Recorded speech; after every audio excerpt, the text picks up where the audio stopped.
Hey, folks, welcome back to Just a Dude podcast. I'm your host, Nathan, just a regular guy trying to cut through the noise and figure out what's what. It's March 7th, 2025, and we've got a big episode today. It's time for Just a Dude in the News, bringing you the top 10 news stories in the United States from February 28th to today. Everything from trade deals to jobs, courtroom battles to good old American grit. No fluff, just the facts with a little common sense thrown in. So grab your coffee, kick back, and let's get into it. Kicking things off, President Trump made a solid call on March 6th, signing executive actions to delay tariffs on Mexico and Canada under the USMCA deal. This came after he dropped a 25% tariff bomb on their imports on March 4th. This had folks worried about prices spiking at the stores. But then he pumped the brakes, giving both countries until April 2nd to tighten up on border security and fentanyl trafficking. It's a practical move, tough on trade, but smart enough to keep negotiations alive. Trump's been all about fair deals since he took office again. He hit China with a 10% tariff in February, and steel and aluminum duties are still coming March 12th. This delay with our neighbors shows he's not just swinging wild. He's got a plan. Commerce Secretary Howard Lutnick, it's about making trade reciprocal and stopping drugs at the source. Sure, the markets took a dip, Nasdaq's down a bit, but that's just Wall Street overreacting. Fentanyl seizures dropped 41.5% in February, so maybe this pressure's working. Down at the border, it's real life, not just numbers. Truckers in Tijuana were jammed up on March 4th when the tariffs hit, but the delay on March 6th gave them a breather. Canada's lumber guys and Mexico's auto part folks are still on edge, though. April could bring the hammer if talks flop. Look, free trade's great, but it's got to be fair. Trump's pushing hard to protect American jobs, and I respect that. The left's crying chaos, but sometimes you got to shake things up to fix what's broken. Here's my take. Trump's playing chess, not checkers. He's got China watching, promising retaliation, and our neighbors scrambling to comply. It's not perfect. Businesses hate uncertainty, but it's a step towards leveling the playing field. We've been getting the short end of trade deals for years. You think this is the right tact? Or should he just rip the Band-Aid off? Let me know what you're seeing out there. Next up, the jobs report dropped today, March 7th, and it's decent news. The Labor Department says we added 151,000 jobs in February. That's not bad. It keeps the economy humming anyway. Unemployment ticked up to 4.1% from 4%, which really isn't ideal. But here's the thing. Those big federal layoffs Trump's pushing haven't even hit this data yet. That's coming in March, and it's part of a long overdue trim of government fat. The private sector's holding steady. Places like Burlington are hiring, cashing in on smart, off-price retail. Wall Street's twitchy, with the Treasury yields up to 4.3% and talk of a Fed rate cuts, but let's not panic. Jerome Powell's probably got some measured take coming later today. He's not one for drama. The real story is in D.C., where Trump's Department of Government Efficiency is finally shrinking the bureaucracy. February saw 62,242 federal job cuts announced, per Challenger, Gray, and Christmas, and that's just the start. Those federal workers aren't happy. Unemployment claims spiked to 1,634 the week before March 6th, which was a 4-year high. New York's Governor Hochul's offering them jobs upstate, which is a fair shot at a soft landing. Look, I get it. Losing a job sucks. I've been there. But we've got a $35 trillion debt, and taxpayers can't keep funding bloated agencies. Critics say it's harsh, but I say it's about time someone tackled the waste. The private sector's where real growth happens anyway, not in cubicles in D.C. For regular folks, this report's a green light. Jobs are out there if you're willing to hustle. Sure, tariffs and cuts might shake things up later, but that's the cost of fixing a system that's been coasting too long. I'm with Trump on this. Government's not your nanny. I want to know what you think. What's your read? Are we on track, or is this trimming too deep? Hit me up. Here's one I like. On March 6th, Trump signed an executive order to create a cryptocurrency strategic reserve using Bitcoin seized from criminals. Smart move, turning bad guys' loot into a national asset. He's telling the feds to build it up budget neutral, so no new taxes, just whatever they nab from busts. It's bold, forward-thinking, and has the crypto crowd cheering. It's definitely outside of the box thinking. Trump's been pro-innovation since day one in his term. He had Jeff Bezos and other tech heavyweights at his January 20th inauguration, showing he's serious about keeping America ahead. This crypto reserve fits his economic playbook. Cut waste, boost trade, embrace the future. It's a jab at China and Russia, too. They're messing with digital currencies, and we can't fall behind. If it stabilizes Bitcoin, even better. Less of that roller coaster nonsense. Now, the naysayers are out in force. Internet posts on March 7th asked how much Bitcoin we've even got. Silk Road hauls were big, but numbers are fuzzy. Some worry it'll tank and leave us holding a bag of digital nothing. That's a fair point, but I'd rather see us take a swing than sit on our hands. Trump's not dumping taxpayer cash into it either, so if it flops, it's just forfeited assets, not our wallets. Critics call it a gimmick, but I call it creative. For us regular folks, this could mean crypto's here to stay. Maybe your 401k gets a Bitcoin boost someday. It's a gamble, sure, but America's built on taking smart risks. Trump's betting on tech to keep us competitive, and I'm here for it. What's your take? Is this a winner or two out there? Let's switch gears a little bit. On March 6th, Sean Diddy Combs got hit with a new indictment adding forced labor to his legal woes. Reuters says it's tied to his business ventures, Bad Boy Entertainment and the like. This guy's been dodging lawsuits for months now, but this one's pretty heavy. Court docs dropped late that day, and it's not pretty. Serious allegations that'll play out in court. Diddy's been in the spotlight for all the wrong reasons lately. Assault claims, shady deals, you name it. The new charge says he strong-armed people into working under awful conditions. His team's denying it, calling it a pile-on, but the feds mean business. X was split on March 7th. Some say he's getting what's coming, others think it's overblown.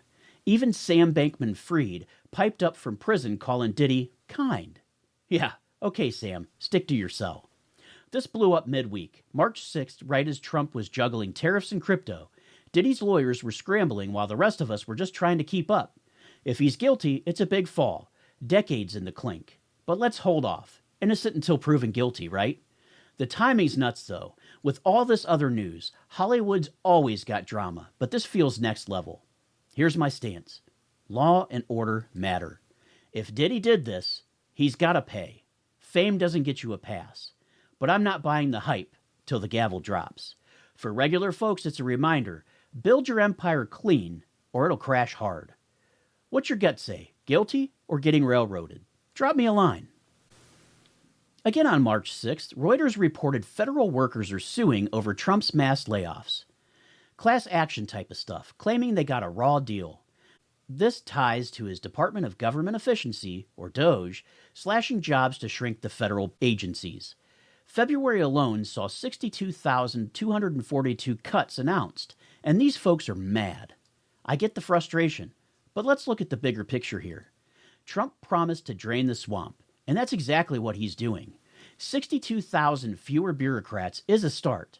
Unemployment claims for the federal workers hit 1,634 the week before March 6th, which is high, but not Armageddon. Elon Musk's out there in a tech support shirt backing the cuts. And I gotta tell you, I'm with him. Government is really way too big. New York's offering jobs to these folks, so it's not likely they're abandoned. Still, losing your gig stings. I feel for him. I've been there.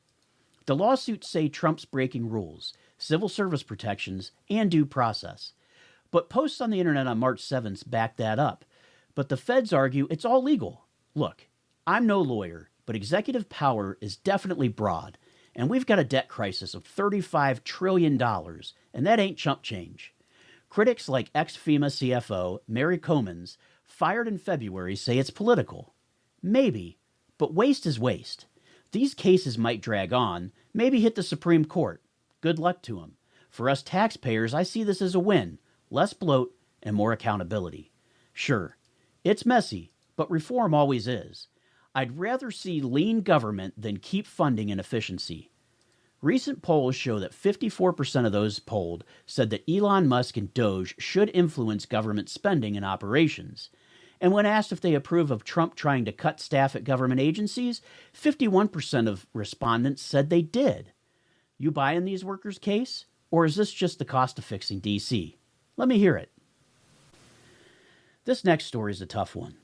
On March 7th, CBS News dropped grim updates on the murder of Sam Nordquist, a transgender man from Minnesota.